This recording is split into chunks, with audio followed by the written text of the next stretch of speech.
Mira, Carlos, ahí está Carlos. Hello. Hello.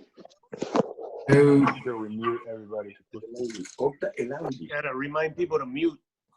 I know. I think Carlos has the ability to mute everyone. I just did. Henry Bell, get off the screen. Mute. Everybody's muted. All right. So here we go. I'd like to welcome you all to and get started here. Hold on. Let me click on record. Did I click on record? Yes, I did. All right. Sorry about that. Anyways, want to welcome you all to our first AVE meeting, which is our Alumni Virtual Event. And, we're very excited to do this.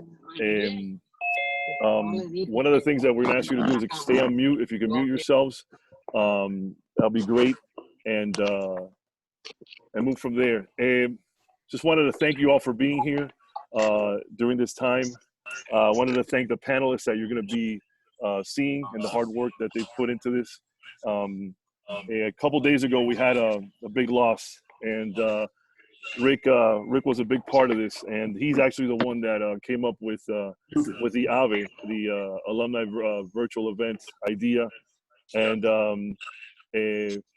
it's funny because when we have big events throughout the first all 3 years we've been together, he's always been the one to calm me down, and he's not here. So I always look to him for that, and I really want to make this event special for him.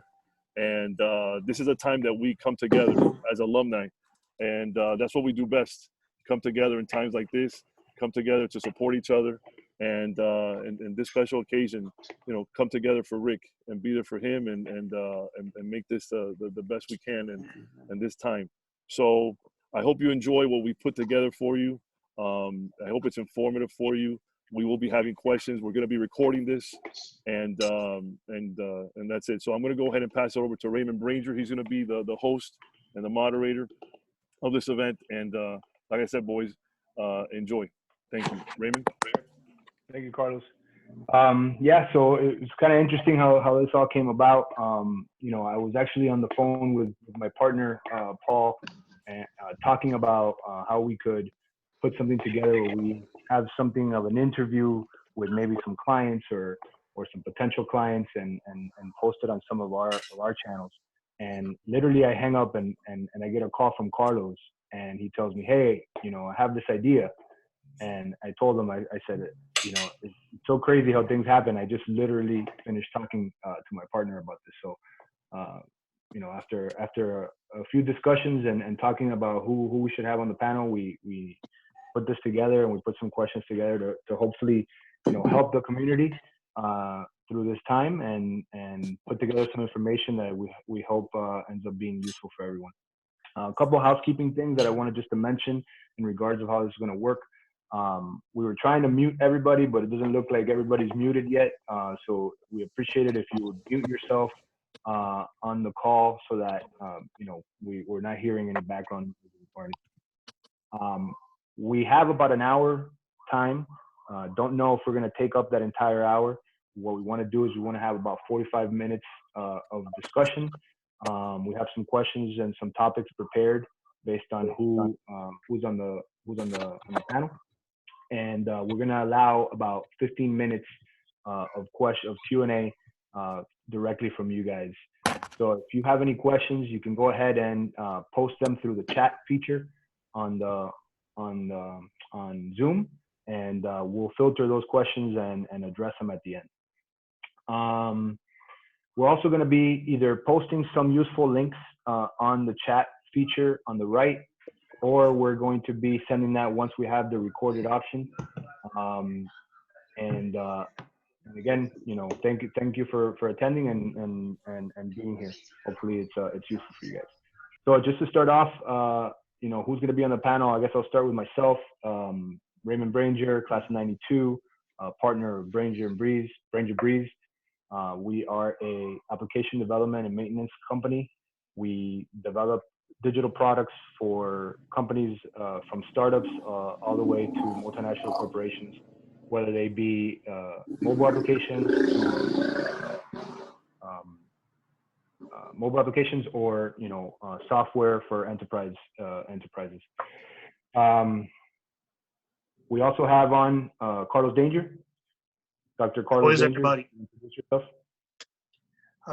Carlos Danger. I'm a psychiatrist here in Miami, in the community. My office is at Mercy Hospital, class of '92, with Raymond, and he asked me to be here, and absolutely, I think this is a wonderful idea. So thank you, Raymond, and ready to go, man. Awesome. We also have Ralph Espinosa, certified public accountant. If you can introduce yourself, Ralph. Yes, thank you, Raymond. Again, great idea as well. I'm grateful that you asked me to come on. Had a lot of questions from clients. So anyway, Ralph Espinosa, class of '86, certified public accountant, partner in the firm of GEMRT CPAs. We are a full service accounting, tax, firm, dealing with businesses, both domestic, international, and high net worth individuals. And last but not least, we have Eddy Garcia. Can you guys hear me? Eddy Garcia, class of '87. I'm a partner at Trio Group. Trio Group is an investment and development firm. We develop real estate, student housing, some industrial, some regular single-family residences. But we're also investors in the hospitality sector. And for the purposes of this conversation, I think we're going to focus on restaurants and our restaurant investments in Miami. Excellent. Pleasure to be here, guys. Thank you, guys. Thank you, everybody. So I guess, we wanted to get started. We have a few sort of broad topics, to cover. And, basically we all are in this together. At the end of the day, I don't know anybody that isn't being affected some way or another, either, economically or, just mentally. It's just definitely never been seen before in our lifetimes, that's for sure. So, one of the things that we wanted to talk about is sort of provide to everybody, an understanding that you're not alone. Everybody's going through this together. And wanted to just get a perspective from some of these small business owners that are on the panel about how this is affecting you personally and how has it affected your business. So the first question would be for Eddy Garcia. You talk a little bit about how this affected you and how are you dealing with it? Yeah, it's I won't lie, it's been a rough couple of weeks for myself personally and for our hospitality business. We run 9 restaurants in Miami, and about 2 weeks ago we laid off 420 of our 500 employees. We had to let them go. These are employees, bartenders, waiters, barbacks. They live on tips, and we didn't have a choice. So that was very tough on us. We still have our corporate staff, and we're doing what we can with them, doing takeout, pickup. Now we're starting with some government work, but it's tough. It's been a struggle, and we don't know when the finish line is, so we're just hanging in there. For sure. And can you talk a little bit about just how has it affected you personally, throughout this? Well, I mean, listen, it's a huge change, as you can imagine. These people, they're not just employees. They become your bartenders, your friends, and letting them all go is tough personally. And there's nothing, you feel a little helpless. There's nothing you can do about it. That comprises the fact that you can't leave your house and you can't see anybody, and you're running these businesses from your living room, makes it that much tougher. It's a transition, to say the least. Yeah, definitely. Ralph, same question would apply to you. How has this affected you? I know you've been very busy answering a lot of your questions of your clients, but how has it affected you and your business, and how are you dealing with it? Well, personally, like you said, Raymond, it's every client has been affected. I mean, you guys, are business owners as well, and I can tell you that I've been on the phone more the last 2 weeks than I have the first 2 months of the year. I'm literally on the phone 14 hours a day, probably starting at 7 in the morning with some of my early clients till 10:30 at night, answering different questions. It's been a tsunami of information that has come out to try and help, especially small businesses under 500 employees, and from Florida emergency bridge loans to SBA loans to now this Paycheck Protection Program loan. And it's crazy because nobody knows what to do, when they're going to get it. They're not getting responses, and clients, in addition to that, trying to figure out in some cases what they do. I mean, In Eddy's case, I think in some cases it was pretty straightforward. I mean, restaurants closed; they can't do anything about it. In other cases, when I left the it's a dwindling of conversation, business, you know. So it didn't happen all in one shot. It might have happened over the last month, and really every business has been affected some way, shape, or form. Some a lot more than others, but everybody's been affected some way, shape, or form. Yeah, absolutely. Eddy, in terms of, you know, has there been any measures put in place in your business just for the safety of the employees that you currently have? Can you talk a little bit about that? Yeah. Listen, we at least are able to do some business. So we've moved all of our managers and assistant managers back to the kitchens to do this kind of work. Those kitchens are being sanitized constantly. They're working with gloves and masks. We're trying to keep everybody as safe as possible, trying to keep them away from people who are coming to pick up and from the couriers that are coming to pick up food. So we've put in a bunch of our operators have put in a bunch of measures that seem to be working real well. They're great guys, even though they went to Columbus. They're great guys, and they're doing a great job over there. Absolutely, appreciate that. For us, sort of, we have been. A lot of our clients are, we have retainer maintenance clients for some of the software that we've built for them. A lot of them are, operating smoothly. However, we did get our first email, this past week of a client, asking that, some of their stores are closing. So, they're asking for a reprieve for about a month or so. But the biggest impact for us has been really just new business, and the halt that has provided. Pretty much everybody's, pausing a little bit to see what happens. So that's sort of been, the difficult part, and how to move forward with those projects that you had almost at the end that all of a sudden put the brakes on. So transitioning from that, and I guess a question to Dr. Danger was, there's been a lot of discussion, and that you hear it, and it's not my opinion, it's just things that you hear of people talking about, quote unquote, the cure can't be worse than the virus, right? So, there's provided that most people, it seems, get either mild symptoms, or there's also asymptomatic people. There's discussion out there of, shutting down the economy as much as it has been over a small percentage of high risk individuals. Why hasn't there been more measures to make those high risk individuals be the ones that are a little bit more, I guess, stay at home, et cetera? So I guess the question would be is, why is it, from a health perspective, why is it so important for everyone to practice social distancing, and not just those that are high risk? If you could just talk a little bit about that. Oh, it's a complex question. The simple answer is they're looking at numbers from South Korea, and they're seeing about a 20 to 25% of asymptomatic spread, and that's due to probably be reflected here in the United States. So you're having 20 to 25% of these individuals with no symptoms that are spreading this virus that can be lethal in the older age groups. So it's kind of unfathomable. We're seeing, our workforce for the young part of the workforce seems to be healthy. Why can't they be working? They would literally be spreading this virus that is it's extremely contagious when compared to other viruses we've dealt with, most notably the flu, influenza A, B, that we are more familiar with. So the social distancing is vital in putting a stop to the spread. And if we see Europe as a model, Italy as a model, we can see what could have, and could still, and hopefully won't, because of this mitigation happen here. So the impact on the economy is incredible. I mean, but the impact on health and is we're all going to know somebody that is either positive, and we're all probably going to know one or several people that are hospitalized or die from this. Both my parents tested positive. They're okay, thank God, but I know colleagues over at Mercy that are not doing well, young men, young doctors on ECMO, on a respirator, on a ventilator. So This is a serious bug. It's something we've never seen before.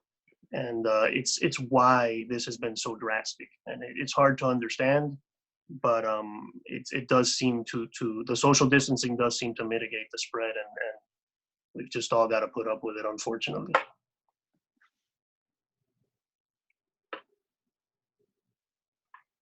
I was muted there for a second. Appreciate that answer, and thank you for clarifying that. You know, obviously, you know, this is sort of the new normal for everybody, and you know, I have seen, you know, some businesses, specifically in the restaurant business, where they've, you know, adjusted in a way or pivoted. Obviously, it's not at the same levels as having a packed restaurant, but you know, they've done certain things, you know, to at least try to continue to have, you know, some income come through, right? And you know, some of those things that I've seen, for example, and you know, and they've been creative with it, is, you know, Pizza Brooklyn does, you know, curbside pickup with make your own pizza ingredients. You know, I've seen Threefold Cafe, who sort of, they've transitioned from, you know, getting local grown ingredients, instead of using them for cooking, they're using them, they're basically putting together a grocery store so people can buy these ingredients, as well as putting together family meals that are prepared and people can go pick up. And I've seen a few different, you know, examples of this. You know, for example, a photographer I saw, you know, do, you know, front lawn photo sessions with families, and she's doing that in, you know, to support Feeding South Florida, an organization that helps feed, you know, people in need. So, you know, people are getting creative. In that vein, Eddy, are some of the restaurants that you operate, you're a part of, can you talk a little bit about some of these, you know, creative measures you guys have taken on? Absolutely. We have a restaurant in South Miami called Mitalia, and you can call in or you can text in, and they'll have a pre-made lasagna for you with pre-made salad and a bottle of wine. Take it home, pop it in the oven, and it's been popular. And look, in Shula's, they'll give you all the sides that you order, and the steaks are not, they're raw. Take them home and you have your own barbecue. They're just kind of like a pre-made package for the family. Listen, these businesses are doing what they can do in order to survive. And when you see somebody doing takeout in a sit-down restaurant, they're probably doing 10-15% of what they usually do. So they're just struggling to keep the lights on and keep those employees paid and just work to live another day, basically. So it's great when you bring stuff like that and you help them out, because it does, every $20 makes a big difference for those guys when they're sitting there and there's nobody inside the restaurant. Yeah, absolutely. You know, this is like I mentioned, the new normal. Something that I've noticed and we've been reading about, you know, is that, you know, we are a what you call a distributor or organization or a firm, right? We had offices in Miami and office in Chicago and one in Cali, Colombia. And before this whole thing, we actually had started the process of transitioning our Chicago and Cali office to be fully remote. You know, we have, you know, there's different analysis out there that say that, you know, between 2005 and 2018, working at home has grown by 173%. And that's, you know, roughly 3.6% of the workforce now works from home at least half the time. So this is actually a trend that's been heading in that direction. And I guess, you know, the primary driver seems to be better quality of life. Obviously, you know, it helps when you're not forced to be working from home, you know, that you're choosing to be working from home. But I guess as business owners, how do you feel about this trend? Does a portion of your current workforce work from home at all? Are you open to it? Do you think that this is going to be the way that you may have to operate for a while? You know, I ask that of everyone. Obviously, Carlos, you see patients. Have you been doing any, you know, virtual telemedicine? And Eddy, you know, how do you feel about this? As same as you, Ralph, you know, you have an office with employees as well. I'm just curious to get your take on that. So yeah, I've transitioned all my patients to telehealth. The insurance companies, CMS, Medicare, Medicaid are waiving all requirements and allowing telehealth, and the private insurances have followed suit. We'll see how the reimbursement comes, but yeah, I've transitioned all that. The research part of my company, we do a lot of clinical trials. for the FDA, that is still, I still have to see those person to person. So we've just taken, pains to bring patients in individually. And I even had to make masks for my employees. But I'm lucky that I'm in a sector that hasn't been shut down. Other than serving as a help for my colleagues that are getting sick and calling me and things for the support. It's the other parts of the economy I can see are just, it's devastating what's happening. So I can do that from home. I don't know about you guys. I think that the office environment as a whole is going to change. Office development's going to change. People are going to, this may be the new normal, not 100%, but it's going to be a lot more common. And the WeWorks of the world that do collaborative offices, and that's going to change also. That's going to minimize. I think that this is going to be an experience that's going to put us into another work habit, both at home and at the office. Yeah, go ahead, Ralph. Sorry, no, I agree with Eddie. I would say that before this happened, I would say that maybe our staff would work maybe 1 day a week from home, maybe 2.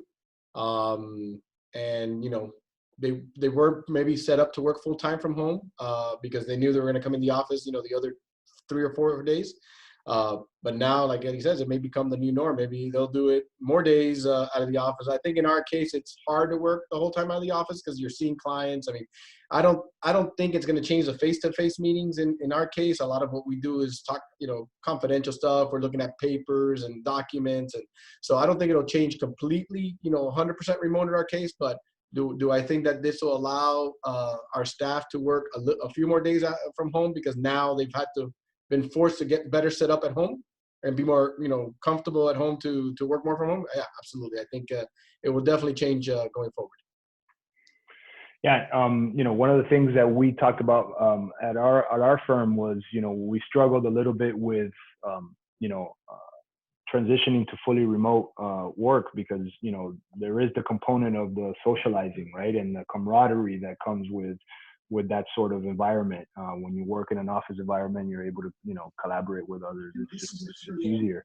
So I guess a question for Carlos would be, what are some of those negatives psychologically, for, companies where they transition completely to work from home? I think what you just said, isolation. I think you're right. Office relations are a big part of our social network. And we are social creatures, and to be without that, we're seeing it now. It's been 2-3 weeks, and we're all starving for some social connectivity. So it will be the new normal, but I would imagine that there would be office days and things like that. I think office relationships are huge. You see it in sitcoms. It's part of our culture. It's part of our social network and our social supports. My worry would be that exactly decreased socialization, and that could lead to worsening of anxiety, depression, etc. So we'd have to strike a balance. Certainly to what it would look like. Yeah, awesome. Thank you. Thanks, Carlos. Just a reminder for whoever's not muted, if you could just mute your mic, that'd be great, so we don't get any interference. Appreciate it. All right, so talking a little bit about technologies and things that have helped our businesses, and I have, like I mentioned, we've been working sort of a distributed environment for a while, so we use tools like Google Hangouts for chat, as also as video conference and virtual meetings. We use a tool called Signal for encrypted communication information, and Google Drive for collaboration has been huge. For us, can you guys talk a little bit about what tools you've had to either adapt to or adopt throughout this time, and any tools that you would recommend for anyone? And I leave it open to whoever wants to talk about this. Well, in our case, because of, we have 60 employees, I think the use of Zoom and Microsoft Teams has been huge. The other day we had a firm-wide meeting on Microsoft Teams, so, and then we have different groups, different teams work in their own, groups and set up their own chats and use, like I said, we're using mostly Microsoft Teams because you can set up different teams even within the firm. So you got a firm-wide team, you got partners teams, managers teams, your own teams, and you can even do shared documents and just chat, and not your emails don't get caught up with other emails because you can email directly on those teams. So that's something that we didn't use before at all, and we've been using quite excessively in this time period. For the doctors out there, I've been using DocSeeMe. Zoom has a platform too. They tend to be very expensive because they have to be HIPAA secure, and as for healthcare, so DocSeeMe does a good job. I think several colleagues are using it over at Mercy, but I would encourage that as you transition to telehealth, because it's going to go on for a while, and they do a good job. DocSeeMe. Yeah, I used, I actually, at the beginning of all this, I don't know if it was, psychological or what it was, but I started getting a cough, and, I got a little nervous. So I went on the Baptist app, and it was very useful. I was able to, see a doctor within, 30 minutes or so, talk to him. And it was great. They were able to also, he put in some documentation onto the chat. It was very cool and seamless and very easy to do. So I think that those tools have really helped out, to slow down people from having to go to an actual physical location. Continuing on the topic of just mental health and general health, I wanted just to talk about, some of the things that we're doing in order to combat stress, some of the things that have helped us as individuals, and also just as entrepreneurs, small business owners, et cetera. For me, routine has been a big part of trying to stay, sane. I used to have sort of a routine where I'd wake up in the morning, early, I'd go to the gym, I'd, when I get back, I would, do some meditation. Then I'd, on my way to the office, I'd listen to a podcast or something. And, all that is sort of part of my morning routine before I sat down in the office.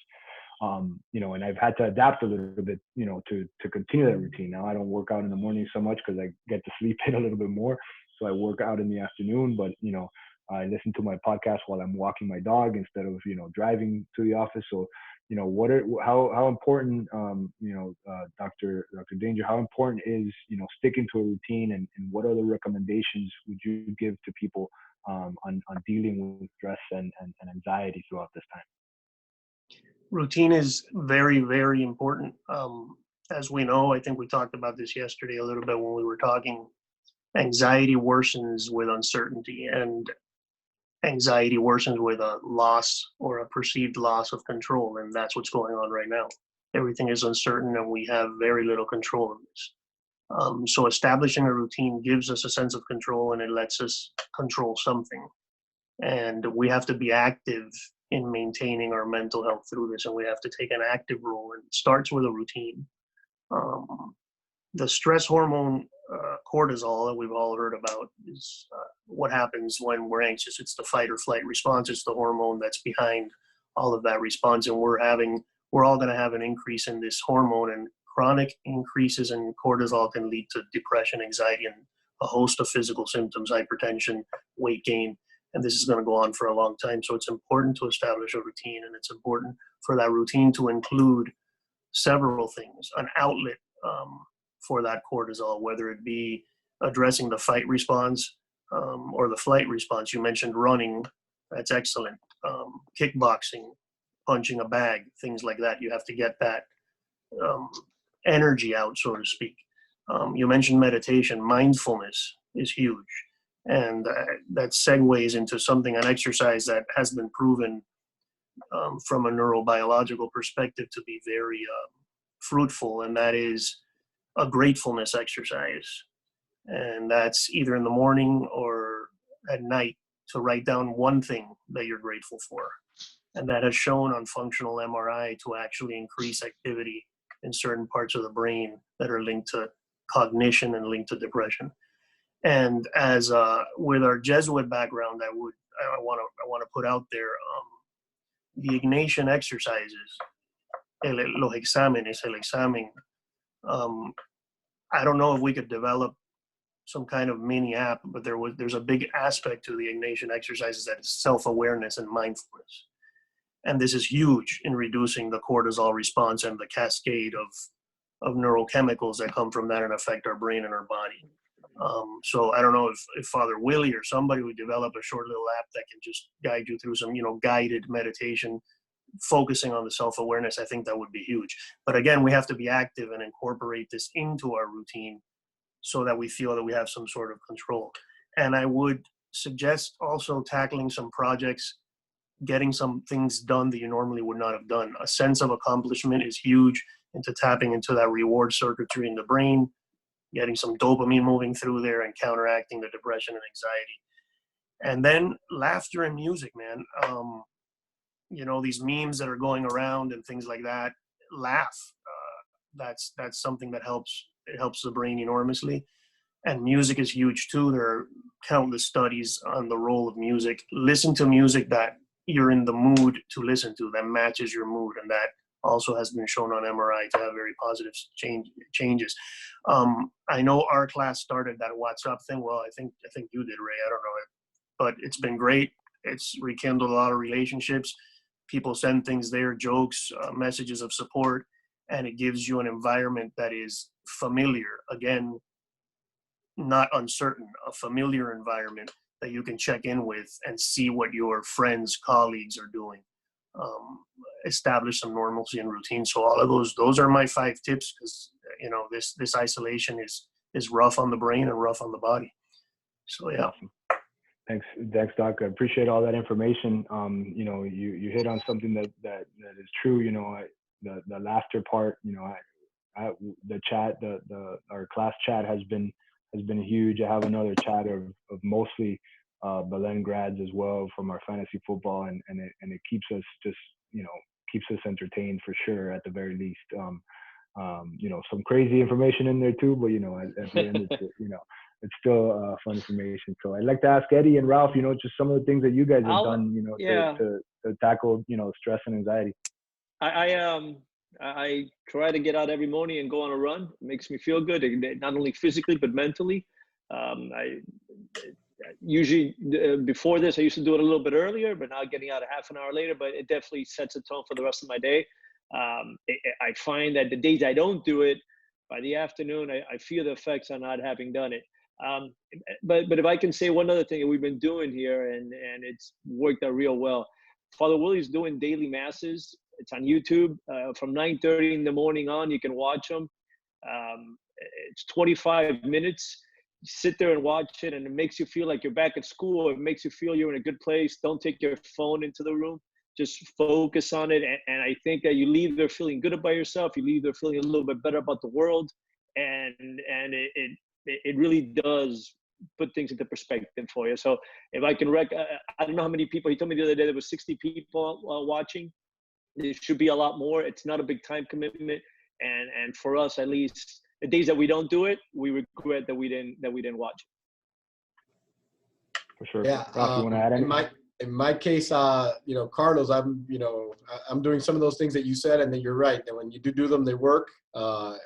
Unfortunately, these last 2 weeks I've been out of my routine because the phone has just been off the hook from 7 in the morning to like 10:30 at night. So I'm thinking things will normalize in maybe not a great way, but they might. And I'll have time to do some of those things and have a little bit more normal routine. So right now, it's like I said earlier in the conversation, it's been a tsunami. But the few times I get to do some of those things that Carlos mentioned, they do work.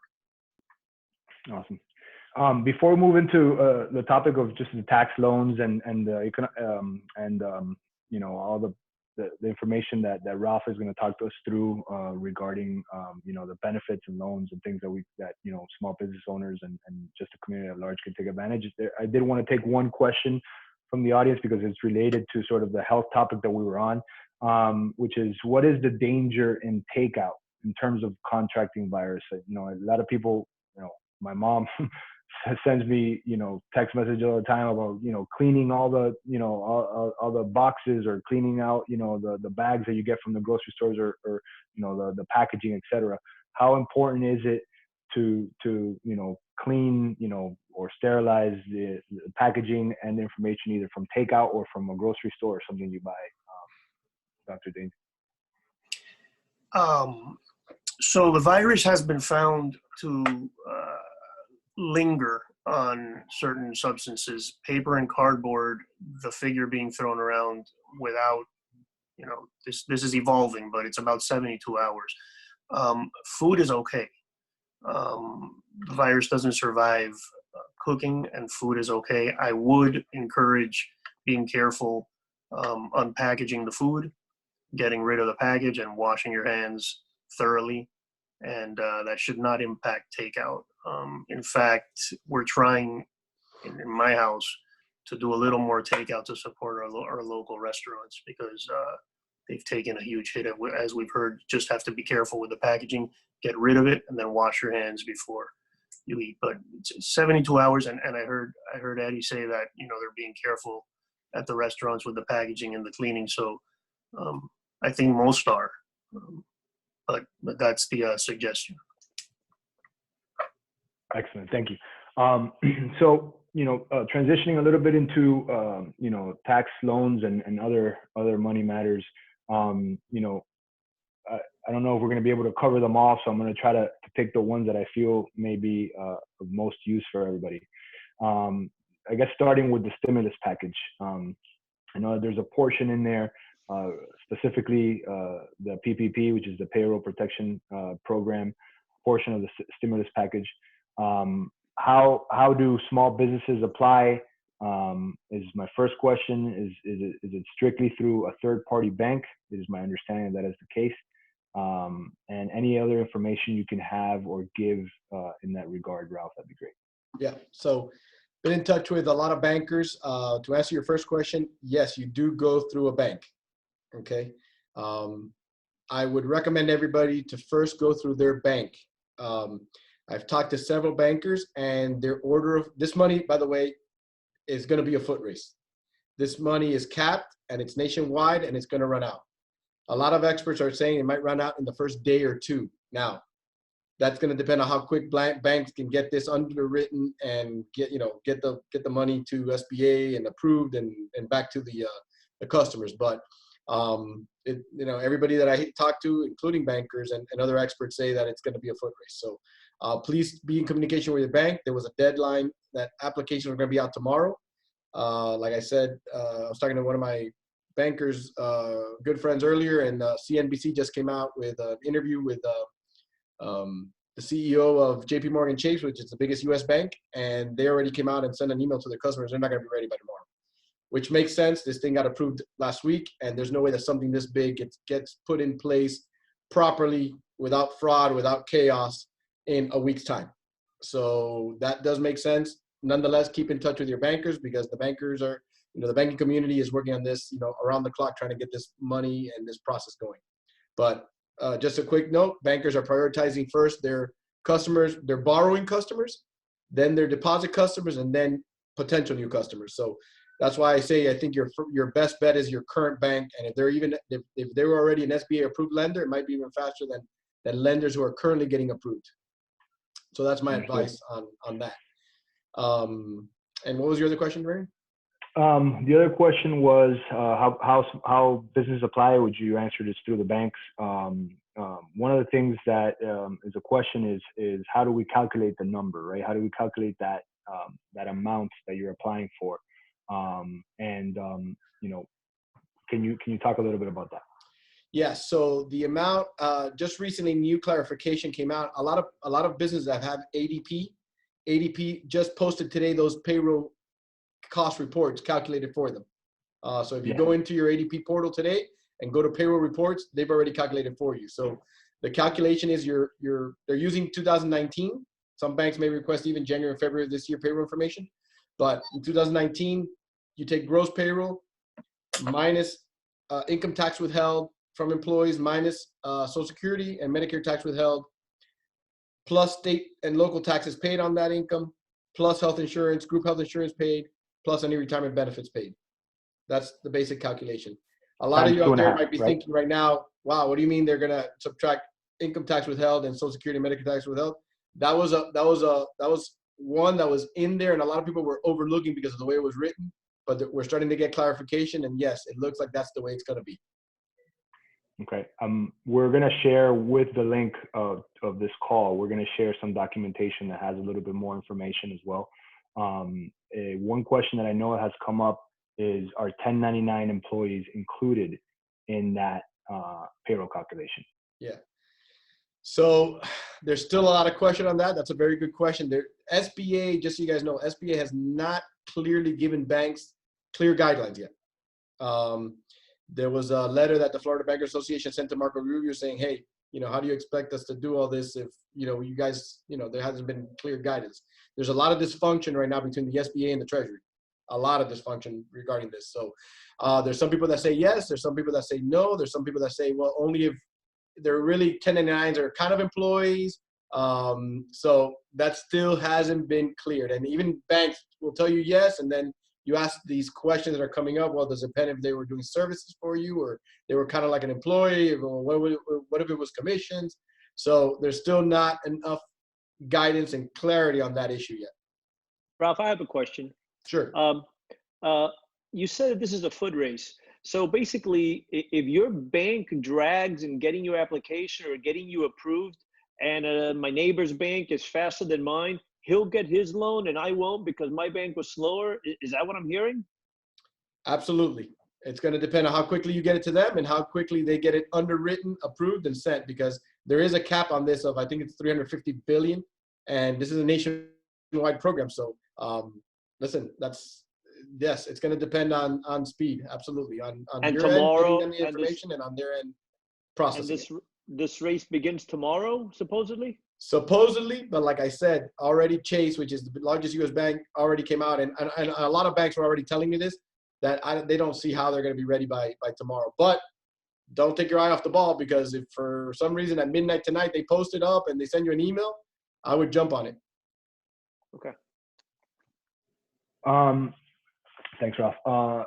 Regarding individuals and stimulus checks, is there a way for individuals to know how much they qualify for them to be able to check to make sure what they're, what they could be receiving? And also, is there a timeline that you foresee for them receiving these stimulus checks? Again, it's going to be based on, if you haven't filed your 2019 return, they'll go on 18, but you at least have to have filed one of those 2 years. If not, you're not going to get it. And it's going to be based on your adjusted gross income. So if you're married, your adjusted gross income combined can't be over 150, between 150 and 200,000, it'll get phased out. So it's $1,200 per individual. So if you and your spouse make under 150, or adjusted gross income of under 150 for either 18 or 19, if you filed it, you're going to get $1,200 each. So $2,400 plus $500 for every dependent, that you've claimed. If you are an individual that makes more than that cap, do you still get the $500 per child, or if you're over that cap, you don't get anything? That is correct. You don't get anything. Okay, got it. I will suggest some of us that already have retired parents and maybe are just living off Social Security or whatever, you don't need to, for income tax purposes, you don't need to file. But if you want them to get the stimulus check, at first they said no, we'll just go based on Social Security. But now they're saying yes, go ahead and file, even if it's you don't owe taxes, just to get in the system and get your stimulus check. So for our older parents, grandparents, that would be the way to go if they want, if you want them to get a check. Understood. I guess if we could talk a little bit about you have as one of the topics of tax extended deadlines and other tax benefits. Can you talk a little bit about what is the new deadline and what are some of those tax benefits? So the new April 15 is now July 15.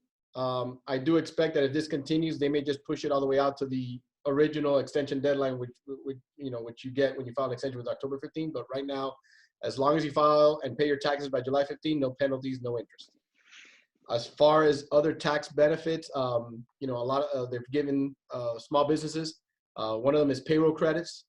If you do pay employees that on sick leave up to 2 weeks, coronavirus related, or taking care of somebody coronavirus, or just their self-quarantine to be safe for 2 weeks, they will give you a payroll tax credit for 100% of those wages up to $511 per day. So basically, they're subsidizing that payroll for you for for those 2 weeks. It's a refundable tax credit. And for those that take family leave, which is, hey, I have school-age kids at home. They're at home. I have nobody to stay with them. I got to stay home with them, and they're not working. if you do continue to pay them, then you also get a payroll tax credit for up to 2/3 of their salary, up to $200 a day. So basically, you may get 2/3 of their salary subsidized for them, paying them to stay at home with their kids. So those are two of the credits. That was passed before the stimulus package. In the stimulus package, then they're also providing employee retention credits. So if you furlough employees and you know, and you eventually you know, or you're paying them, you know, you can get up to 50%, up to $10,000 of a tax credit.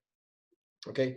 Unfortunately, if you receive money from the PPP program, that you can't double dip. So it's either or. So if you get money from the PPP program, then you can't take advantage of those employee tax credits. They're also allowing you to delay your payroll tax payments, the employer portion of the payroll taxes, for up to 2 years. You can pay the first, you know, half of it will be due in 2021, half of it will be due in 2022.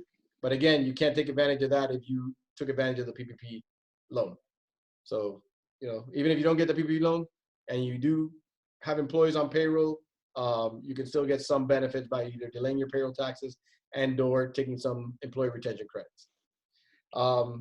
Some other things that are out there are, you know, SBA, if you apply for an emergency loan on the SBA website, sba.com/disaster, you may get up to $10,000 right away, which if then you get another SBA loan or the PPP loan, they'll reduce it from that. It's like an advance.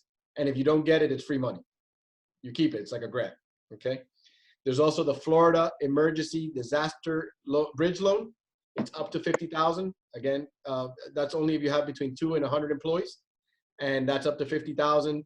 You apply on the Florida Disaster website.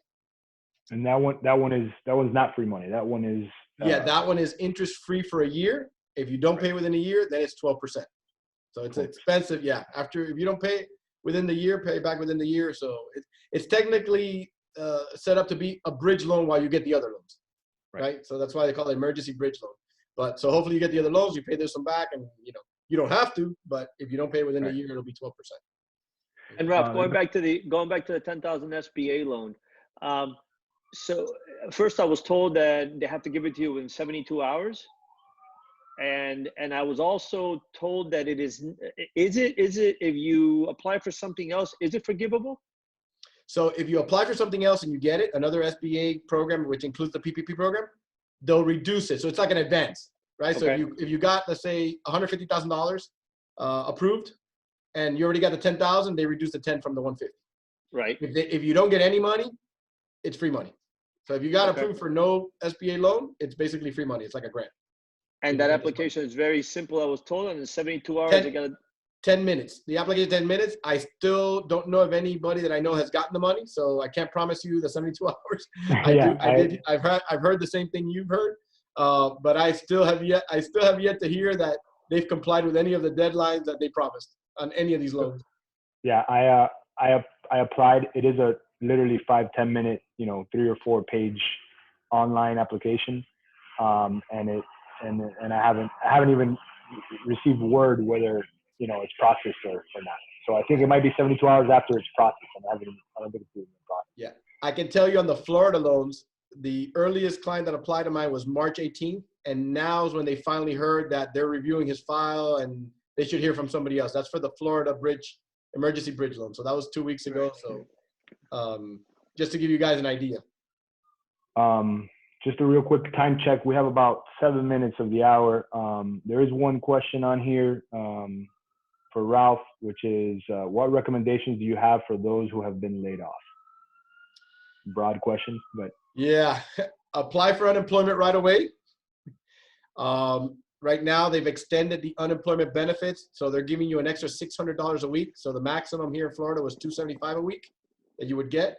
Now with this extra $600 that is included with the stimulus package, you should be able to get $875 a week. So for a lot of employees that were making anywhere 40,000-ish, or they should more or less be in the same boat. Obviously, if you weren't making that amount of money, then obviously it's still better than nothing. If you were making more, but that's a huge benefit. So if you've been laid off, that's the number one thing I can tell you. Apply. If you haven't applied for unemployment yet, do so right away, because like I said, nothing is as quick as they promise. A lot of people are applying for unemployment. I think last week, one day, they had 3 million people, and we're just in one day apply for unemployment. I mean, that's nationwide, but Did they extend the time frame also in which they're going to pay you the unemployment? yes, they extended it 39 weeks, up to 39 weeks. Yeah. Wow, So, that is a big benefit. yeah, it is a big benefit. Yeah. Okay.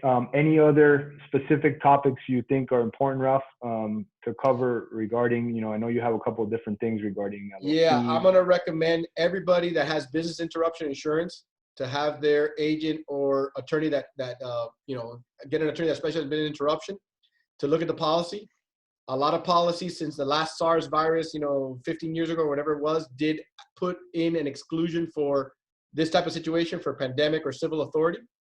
But some of my attorney friends that specialize in this area, some of them Belen alumni, have told me that there's a lot of push for the legislation to tell insurances, hey, we need you to back off on this and help out. So some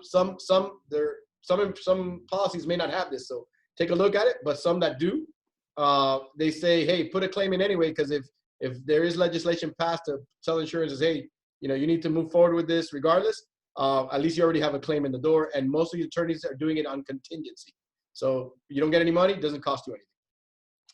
Secondly, those businesses that have lines of credits, if you have available funds in the line of credit, pull them immediately. If you think you're going to need that money, I think we should do it anyway, because we don't know how long this is going to last. And take it out of your bank that you have the line of credit, and not even put it in their bank, put it in another bank. I've been telling clients to do this since last week. Some have done it. Some started to do it yesterday, and they're already getting pushback from their banks. Okay, so I'm afraid that, just like in the last credit crisis, banks are going to lock down, close back line of credit, so you're not going to have this money available to you. So this happened in the last crisis, and I can already see, or like I said, I already had a client yesterday that got pushback from their bank when they went to go pull some money. They're asking, 64 million questions now as to what he needs the money for and this and that, and they weren't doing that before. So that's another piece of advice. Banks are being very friendly. So if you have bank loans, they will, if you ask, they will easily give you 3 months forbearance on your payments. A lot of banks are even giving 6 months. So, and when you say, and just to clarify what forbearance means to some that might not no know payments for the next 6 months. They'll add it to the end of the loan. They'll continue to accrue the interest, and they'll add it, to the end of the loan. Got it. Okay, that's mostly what they're doing. But go ahead and ask, because you have nothing to lose. And like I said, easily most of the banks are giving 3 months, and some are giving 6, up to 6. And do that with a lot of your vendors, your creditors. I mean, everybody's here. Everybody knows the situation. Nobody's going to be surprised, and you'd be surprised, how much help they're willing to offer, at least initially. Also, from a lot of us have American Express. They'll also work with you. They may give you protective status, which means that they won't charge you interest and they'll let you pay it over time. You got to talk to them. They may or may not let you charge more on the card, or they may give you a limit, but they will work with you as well. What else do I have here? Guys, make sure your online banking is running smoothly, and you can deposit checks remotely and do everything remotely, because we don't know if, already some banks are closing some days or some branches where you can't even walk in. So depending on how things go, banks may just close altogether, and we may have to do everything remotely. What else do I have here? Obviously, for those of us that want to take, or those of you that want to take advantage of opportunities, keep your eye on the stock market. We're down like 30% from where it was, a month ago. And also those that, have some wealth and want to do some estate planning and gifting to, kids, or having parents gift to us. This may be the time to do it, where values are depressed, and we want to take it out of those wealthier parents' estates, and not pay estate tax in the future, and pass it on to the younger generation to, let the wealth grow under that, under their name instead of our parents, and have them pay estate tax when they pass away. Thanks, Ralph. I wanted to, before we start wrapping up, I wanted to just bring up a couple other points and a little information that I was given today. I am understanding that if you call if you have parents, or if you're older than 65 years old, or you have parents that are older than 65 years old, you can call 311 and actually talk to them, and they are providing I think it's the city or the county is providing a service where they're delivering food free of charge. to elderly folks, so that they don't have to be, leaving their house. Talking about those high risk individuals, so they don't have to leave their house and have to go shopping or anything like that. They're giving up to a week of meals delivered on a weekly basis. So apparently it's vacuum sealed, and it's up to 14 days. Raymond, we are. I don't want to interrupt you, but we are working on a deal where we're going to be preparing some of those, and they're getting delivered. So yes, it is on a daily basis, and I think it's the county, and they're doing 40,000 meals a day. Unbelievable. So it's a good amount. That's great, and I appreciate you guys for doing that as well. And then I know Ralph gave a lot of information. This is a plug here for Be Connected. If you guys have not registered using to use Be Connected, it's a great tool to be able to communicate with alumni. It's easy. You can register using LinkedIn. Reach out to Ralph, reach out to Dr. Danger, reach out to Eddy, myself, or anyone really, for any information that we just talked about. Obviously, we're going to be sending some of this information via email, in the next couple of days. But use that as a resource, as it's a great tool for sure. I did just want to wrap up with a couple of recommendations that I had, just in terms of just again, positivity and entertainment, and staying busy. A few things on a lighter note to recommend, entertaining options. I recommend on HBO the show The Outsider. If you like crazy Stephen King stuff, that's interesting. Ozark on Netflix is great. If you've never seen Black Mirror on Netflix, you will believe that you are in an episode of Black Mirror right now. So take a look at that. It's this apocalyptic, crazy future show. Books that I recommend. We were talking earlier about Jesuit and mindfulness. There's a Jesuit priest by the name of Anthony DeMello. He has a book called Awareness that I love.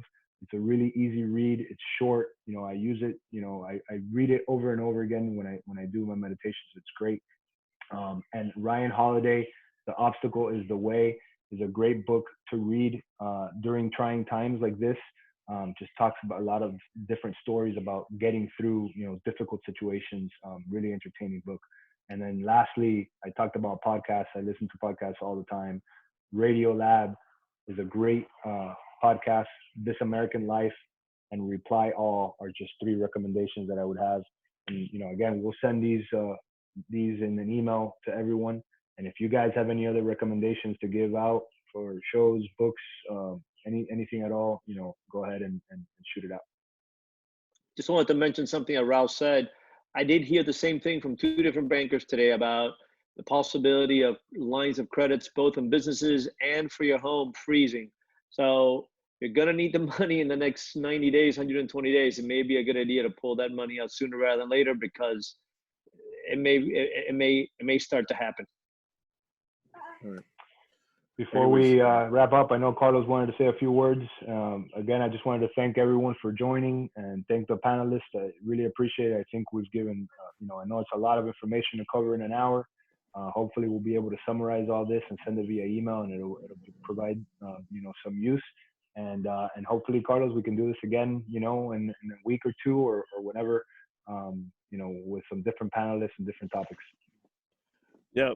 Unfortunately, we're not going anywhere. So it's a good idea. But anyways, I echo what Raymond just said, and on behalf of our office, and thank you so much for to Raymond for coming through and doing what you did, and Carlos and Eddy and Ralph again. I think Rick would be proud. I mean, we'd be texting at this time, and he'd be commenting. I know he would.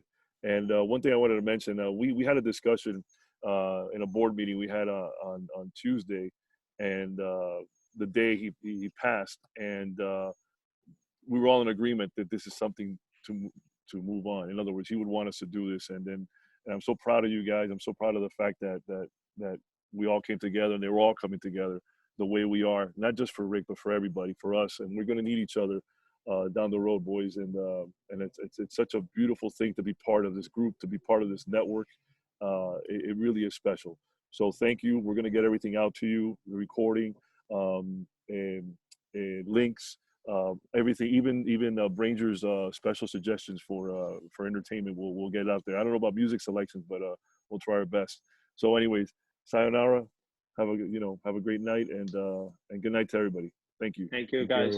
Bye bye. Thank you, guys. That was wonderful. Thank you, Raymond. Thank you. Thank you all. Thank Thanks, you. guys. Thank you.